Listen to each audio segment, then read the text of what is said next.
Igazán örülök annak, hogy ezt a kurzust választottad a B2-es angol nyelvvizsgára történő felkészülésedhez.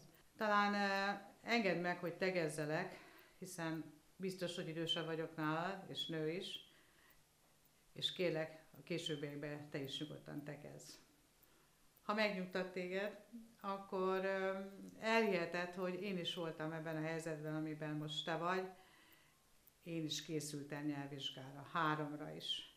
Mit nem adtam volna egy ilyen kurzusért, ami mindenféle információt tálcán kínál. Te hozzáférhetél egy ilyen előkészítő kurzushoz pár kattintással.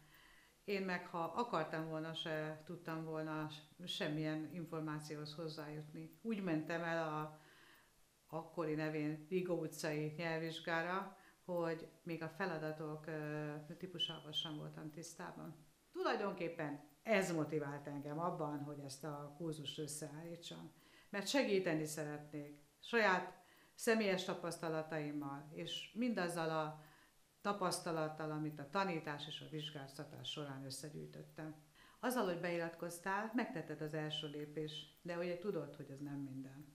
A te szorgalmad, kitartásod is kell a sikeres vizsgához. De hát ezt nem kell mondanom, hiszen ezt tudod, azért is jelentkeztél erre az online kurzusra, mert tanulni akarsz. Szeretnék neked nagyon hatékony segítséget nyújtani abban, hogy a szóbeli és az írásbeli vizsgádat is sikeresen le tud tenni.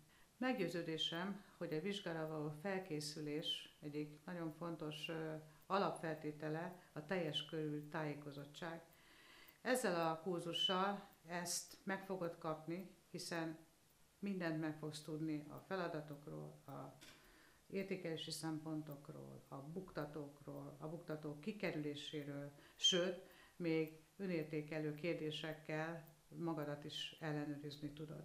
A fejezetek végén megtalálható gyakorló feladatok pedig ugyanezt a célt szolgálják, hiszen megoldod a feladatokat, fölteszed az önértékelő kérdéseket, amit majd a fejezeteknél minden feladattípushoz megadok, és utána össze tudod hasonlítani a mintamegoldással, mert a feladatok mellé azt is mellékelek.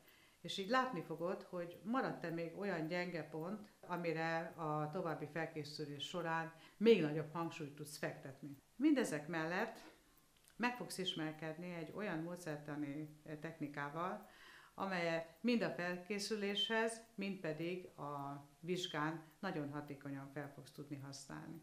Bízom abban, hogy a te lelkesedésed, motivációd és szorgalmad, és az én sok éves tapasztalatom és jó tanácsaim elvezetnek a sikeres vizsgához. Úgyhogy sok sikert és kitartást a felkészüléshez.